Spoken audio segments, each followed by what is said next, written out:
अफगानिस्तान के काबुल एयरपोर्ट के बाहर हुए सीरियल ब्लास्ट से पूरा काबुल एयरपोर्ट थर्रा गया है। इस ब्लास्ट में अब तक महिलाओं और बच्चों समेत 100 से ज्यादा लोगों की जान जा चुकी है और लगभग 120 से ज्यादा लोग घायल हैं। मरने वालों में 13 अमेरिकी सोल्जर्स की पुष्टि हुई है।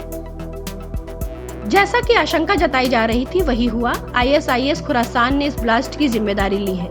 एक और जहां ISIS ने इस आतंकी हमले की जिम्मेवारी ली, वहीं दूसरी ओर तालिबान इसका ठीकरा अमेरिका पर मढ़ रहा है। काबुल विस्फोट करने वाले आतंकियों को खरी खोटी सुनाने के बदले तालिबान अमेरिका को ही इस हमले का जिम्मेदार बता रहा है।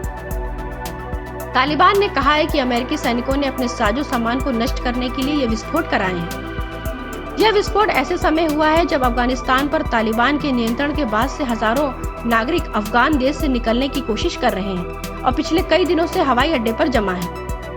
काबुल हवाई अड्डे से बड़े स्तर पर लोगों की निकासी अभियान के बीच पश्चिमी देशों ने हमले की आशंका जताई थी।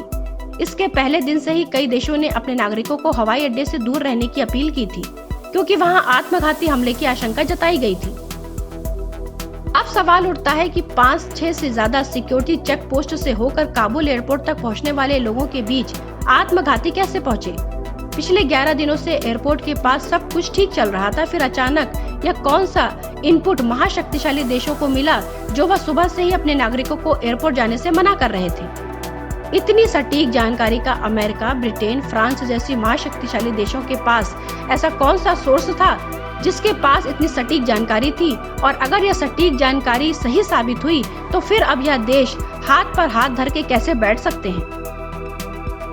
इसी बीच अपने सैनिकों की मौत के बाद तिलमिलाए अमेरिका के राष्ट्रपति जो बाइडेन ने आतंकवादियों को सख्त चेतावनी देते हुए कहा है कि हम न भूलेंगे न माफ करेंगे, वो जहां भी होंगे ढूंढ कर कड़ी सजा देंगे।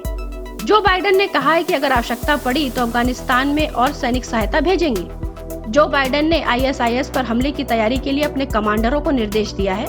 हमले में मारे गए सैनिकों के सम्मान में 30 अगस्त तक अमेरिका का झंडा आधा झुका रहेगा। इस हादसे के बाद भी अभी भी काबुल एयरपोर्ट के ऊपर मिसाइल, रॉकेट या कार बम से हमले की आशंका लगातार बनी हुई है। Bureau report, public news.